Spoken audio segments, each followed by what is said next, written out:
A grande pergunta é a seguinte: por que nós estamos fazendo esse fórum? Por que você está me entrevistando? Qual o sentido de estarmos aqui? O momento que tu tem que puxar o gatilho, né?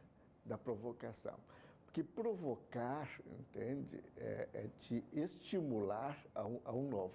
Olha, eu resumiria, né, novamente, só o conhecimento liberta. A caminhada passa pela informação, pela educação. A sociedade sustentável significa, ela parte, na verdade, de uma nova postura do ser humano, uma nova forma de lidar com o mundo, de lidar com a natureza. Isso é maravilhoso estar colocando. Tem se discutido muito a questão da fase de transição, estamos falando muito na questão da singularidade, no pós-humanismo. A boa inovação, ela parte da tradição. Se a gente consegue ter uma tradição muito bem resgatada e muito atualizada, a gente parte da tradição para realmente inovar. Eu não estou dizendo que a sociedade disciplinar ela era melhor que a sociedade atual, mas a sociedade atual ela não tem valores maiores do que sociedades antigas. Nós precisamos avançar, especialmente nesse ponto da ética e do sentido.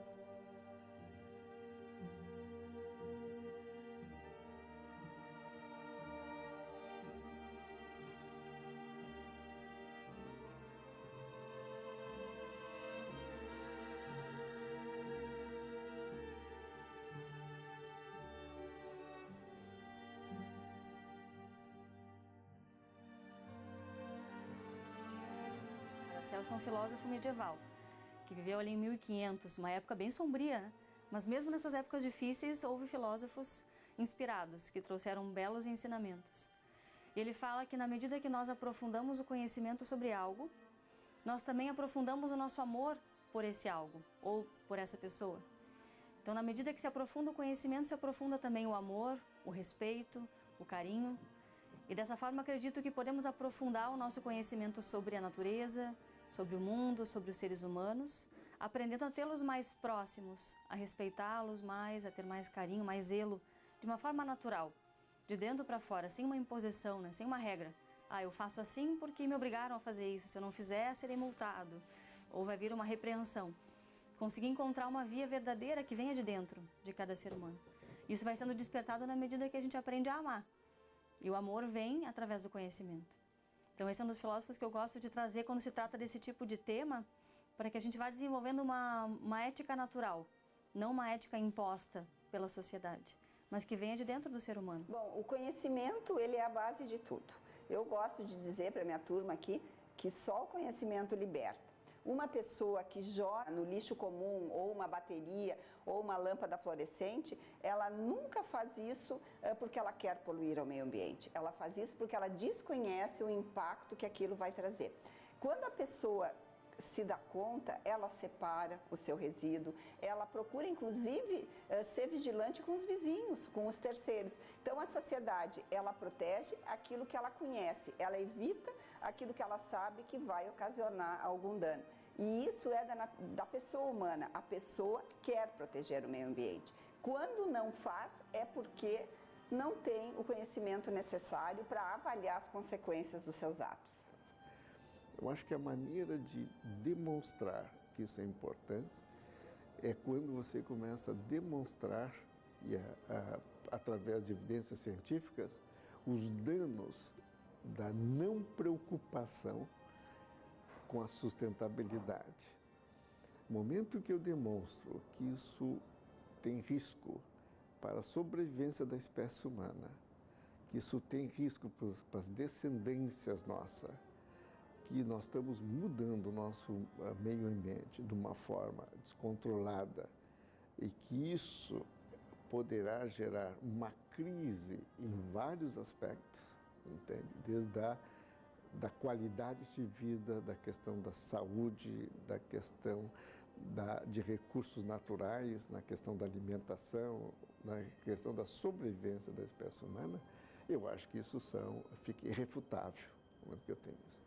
Mas se eu não tenho argumentos fortes, se eu utilizo realmente um pouco do que eu acho que pode ser, ou utilizo somente argumentos políticos ou ideológicos, aí eu realmente começo a não ter o sucesso, a não conseguir a adesão suficiente da população.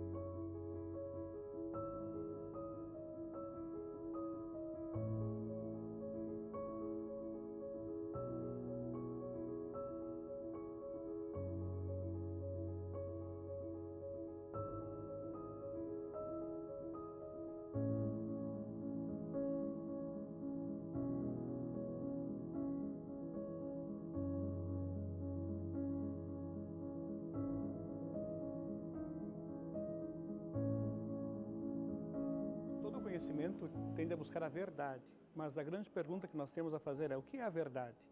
Quanto tempo dura uma teoria, mesmo uma teoria científica, até que ela seja comprovada e derrubada de forma contrária? Por isso, o conhecimento teológico não é um conhecimento sobre Deus, porque Deus em si ele é inefável, mas é uma reflexão sobre a nossa capacidade de acolher o que Deus se revelou. Por isso, a teologia nos ajuda muito a ajudar o ser humano a transcender. Eu diria que para uma sociedade plural como a nossa, a teologia é indispensável para chamar a atenção de dois pontos que às vezes o conhecimento pode esquecer se desligar da transcendência. É a questão do sentido da vida e da ética. Se nós perdermos também a dimensão transcendental, nós podemos avançar na tecnologia, no conhecimento mais variado. Nós podemos ter muito progresso, muita evolução, mas podemos nos desumanizar. A gente sabe que toda a ciência que é gerada pela observação ou pela experimentação, ela pode demonstrar ao longo do tempo que aquilo não era bem verdadeiro, né? Porque mudou o paradigma, mudou o modelo e nós estamos diante de outra realidade. Sempre me lembro de uma afirmação que foi feita na década de 40 por uma revista chamada Revista Mecânica Popular, de que os computadores, o máximo que teriam era X mil válvulas, porque eles não poderiam ter mais com isso por causa do espaço, etc, etc. Sim, na lógica das válvulas, não na lógica dos transistores que surgiram depois, ou dos circuitos integrados. Então, a lógica naquele momento não permitia tu ver um futuro de outra forma. Então, a ciência foi evoluindo desse paradigma. Isso a gente aceita bem. O que a gente não aceita é tu basear uma tomada de decisão em cima de uma informação que ela nunca foi correta. Foi baseada em tuas vivências passadas, na tua axiologia, porque tu acreditasse em determinadas coisas, né? E isso é muito ruim. Isso é muito ruim para a ciência e é muito ruim para qualquer movimento que busque, resolver uma situação da tamanha importância que é a questão da sustentabilidade. Então, eu penso assim, todos temos que nos reunir, discutir e cada um pode encontrar uma forma de colaborar, certamente, né? Na sua casa, na escola, na empresa que administra, onde trabalha, dentro de um veículo também, usar, por exemplo, um carro, 2, 3 pessoas, vizinhas que vão para o mesmo lugar, compartilhar isso, andar de bicicleta, enfim, é uma série de coisas que cada um vai poder estabelecer para que o planeta fique mais saudável e ele mesmo, né, possa ter uma qualidade de vida melhor. Não acredita que a verdade vai estar na tua área. Ela vai estar quando tu tiveres a competência e a capacidade de entender a área do outro. A gente termina buscando na natureza ou em outras áreas a informação complementar que faz aquele momento da síntese. Eu tenho que sair de uma área que chama-se neurociência e entrar nesta outra. Isso é de um ganho tremendo. E esse é um desafio. Para um conhecimento integral ou um conhecimento sectário? Acho que o maior desafio que nós temos hoje na área do conhecimento é a fragmentação dos saberes. Cada um sabe demais, mas só de um ponto, e não consegue organizar a vida.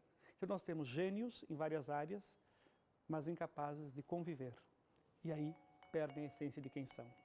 Acabam se tornando pessoas notórias no seu saber, não na verdade, e nem na capacidade de integrar-se com os outros.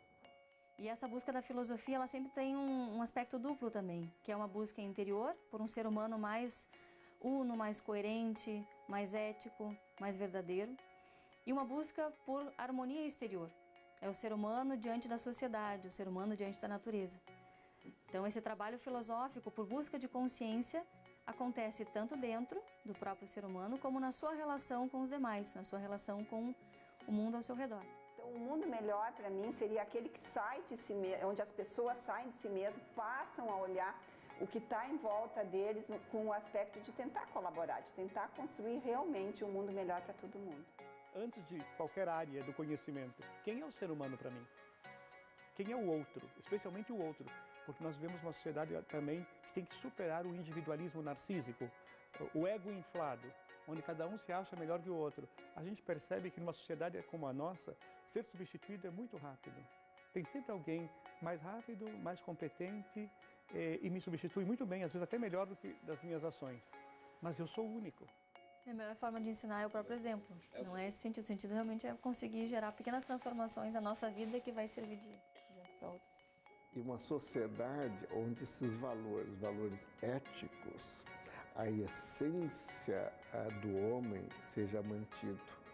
E seja mantido esse homem altruísta, esse homem empático, esse homem que é capaz de se emocionar, esse homem que é capaz de criar, entende? Esse homem ligado à arte, também à tecnologia, mas sem esquecer a sua essência humana.